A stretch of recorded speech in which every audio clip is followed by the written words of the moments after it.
Lagu Pembuka. Lagu Pembuka kita buka pada bakti 215.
Doa pembuka.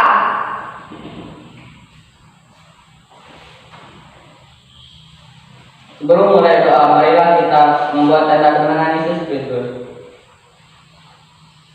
Allah Bapa kami bersyukur kepadamu karena Engkau mengundang kami ikut serta dalam kegiatan ini. Dengan rendah hati kami datang, membawa serta pujian syukur, suka dan duka, segala kekurangan serta dosa-dosa kami. Tuhan Yesus Kristus, kami bersyukur kepadamu atas segala kebaikan-Mu di tengah-tengah kehidupan kami. Oleh kebaikan-Mu, Engkau memberi kami kehidupan yang baik dan penuh berkat, sehingga dalam semangat iman yang datang dari-Mu, kami dapat berkumpul kembali di tempat ini untuk melakukan kegiatan kami. Kami mohon ya Tuhan Yesus, pembimbing dan tuntunlah kami dalam kegiatan ini, agar kegiatan kami dapat berjalan dengan lancar kepadamu. Pula kami memohon, curahkanlah Roh Kudus ke dalam hati dan jiwa kami, agar kegiatan kami pada hari ini berjalan dengan lancar. Hari ini kami semakin berani dalam mewartakan kebenaran-Mu. Demi Kristus Tuhan dan pengantara kami. Amin.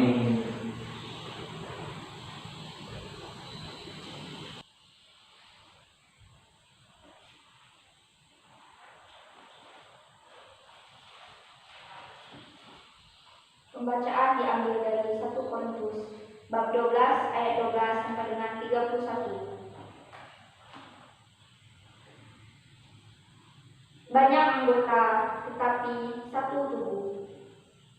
Karena sama seperti tubuh itu satu dan anggota-anggotanya banyak. Dan segala anggota itu sekalipun banyak merupakan satu tubuh. Demikian pula Kristus.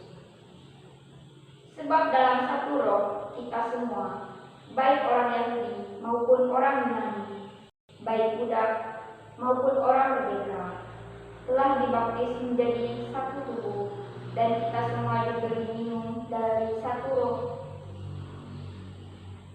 Karena tubuh juga tidak terdiri dari satu anggota, tetapi atas banyak anggota. Andaikan kaki berkata, "Karena aku bukan tangan, aku tidak termasuk tubuh." Jadi benarkah ia tidak termasuk tubuh? Dan andaikan telinga berkata, "Karena aku bukan mata, aku tidak termasuk tubuh." Jadi benarkah ia tidak termasuk tubuh?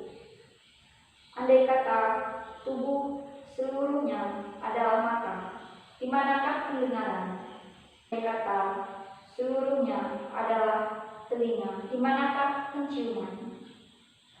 Tetapi Allah telah memberikan kepada anggota masing-masing secara khusus suatu tempat pada tubuh, seperti yang dikehendakinya. Andai kata semua adalah satu anggota, di manakah tubuh? Memang ada banyak anggota, tetapi hanya satu tubuh. Jadi, mata tidak dapat berkata kepada tangan, "Aku tidak membutuhkan engkau." Dan kepala tidak dapat berkata kepada kaki, "Aku tidak membutuhkan engkau." Malahan justru anggota-anggota tubuh yang nampaknya paling lemah, yang paling dibutuhkan. Dan kepada anggota-anggota tubuh yang menurut pemandangan kita kurang terhormat, kita berikan penghormatan khusus. Dan terhadap anggota-anggota kita yang tidak elok, kita berikan perhatian khusus. Hal itu tidak dibutuhkan oleh anggota-anggota kita yang elok. Allah telah menyusun tubuh kita begitu rupa, sehingga kepada anggota-anggota yang tidak mulia diberikan penghormatan khusus, supaya jangan terjadi perpecahan dalam tubuh, tetapi supaya anggota-anggota yang berbeda itu saling memperhatikan. Karena itu, jika satu anggota menderita, semua anggota turut menderita. Jika satu anggota dihormati, semua anggota turut bersukacita. Kamu semua adalah tubuh Kristus, dan kamu masing-masing adalah anggotanya. Dan Allah telah menetapkan beberapa orang dalam jemaat. Pertama sebagai rasul, kedua sebagai nabi, ketiga sebagai pengajar. Selanjutnya mereka yang mendapat karunia untuk mengadakan mukjizat, untuk menyembuhkan, untuk melayani, untuk memimpin, dan untuk berkata-kata dalam bahasa roh. Adakah mereka semua rasul, atau nabi, atau pengajar? Adakah mereka semua mendapat karunia untuk mengadakan mukjizat, atau untuk menyembuhkan, atau untuk berkata-kata dalam bahasa roh, atau untuk menafsirkan bahasa roh? Jadi, berusahalah untuk memperoleh karunia-karunia yang paling utama. Dan aku menunjukkan kepadamu jalan yang lebih utama lagi. Demikianlah sabda Tuhan.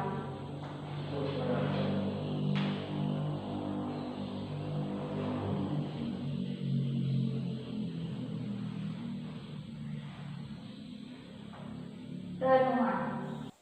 Saudara-saudari yang dikasihi Tuhan, mari kita mendengarkan renungan. Tema renungan kita adalah syarat menjadi murid Kristus. Matius pasal 10 ayat 37 sampai dengan ayat 42. Saat ini, banyak orang tua yang berlomba-lomba mendorong atau membujuk anak-anaknya yang hendak melanjutkan pendidikan di tingkat yang lebih tinggi agar mengikuti tes masuk pada sekolah-sekolah favorit. Tentu, untuk bisa diterima di sekolah favorit tersebut harus memenuhi banyak syarat yang sudah ditetapkan. Misalnya, nilai rapor dan ijazah, keuangan, aturan-aturan yang harus dipatuhi oleh peserta didik, dan lain-lain. Syarat-syarat itu dimaksudkan agar calon peserta didik yang akan diterima memiliki kemampuan intelektual dan kepribadian yang mumpuni sehingga dapat mengangkat nama dan kualitas sekolah tersebut. Yesus hari ini memberi syarat yang harus kita penuhi sebagai murid-muridnya, layak disebut sebagai murid yang berkualitas dan berbobot. Syarat-syarat itu antara lain, cinta kepada Yesus harus lebih tinggi daripada cinta kepada orang tua. Artinya, mengutamakan Yesus. Berani memikul salib, artinya berani berkorban. Berani kehilangan nyawa, berarti mati demi namanya yang kudus. Menerima nama dan menolong sesama yang menderita. Syarat-syarat tersebut ada yang sungguh berat jika diterjemahkan secara Arabiah, dan sesungguhnya memang demikianlah yang diminta Yesus. Maka tidak heran banyak yang meninggalkan dan menyangkal Dia. Yesus memakai standar yang tinggi yang harus kita penuhi.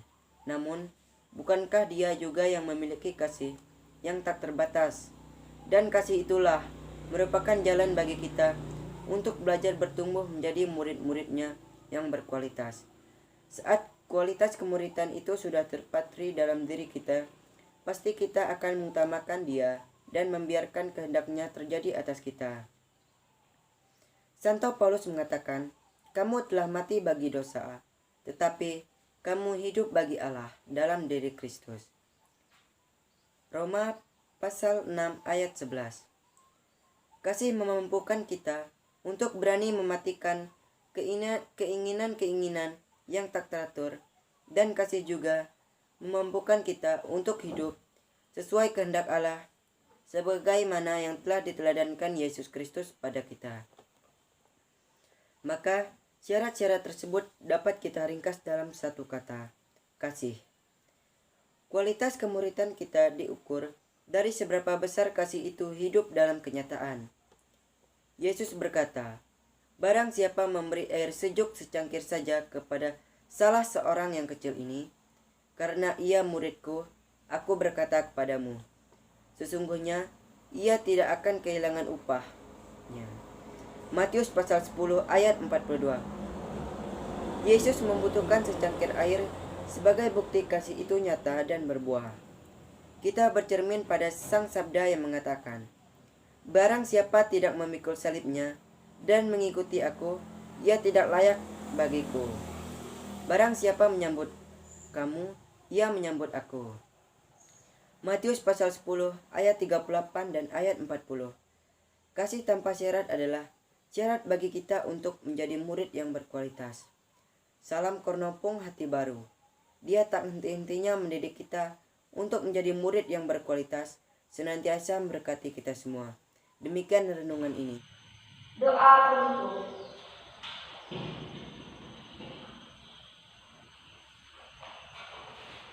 Allah Bapa yang Maha Murah, kami bersyukur kepadamu karena Engkau telah menguatkan kami melalui kehadiran-Mu dalam kegiatan ini.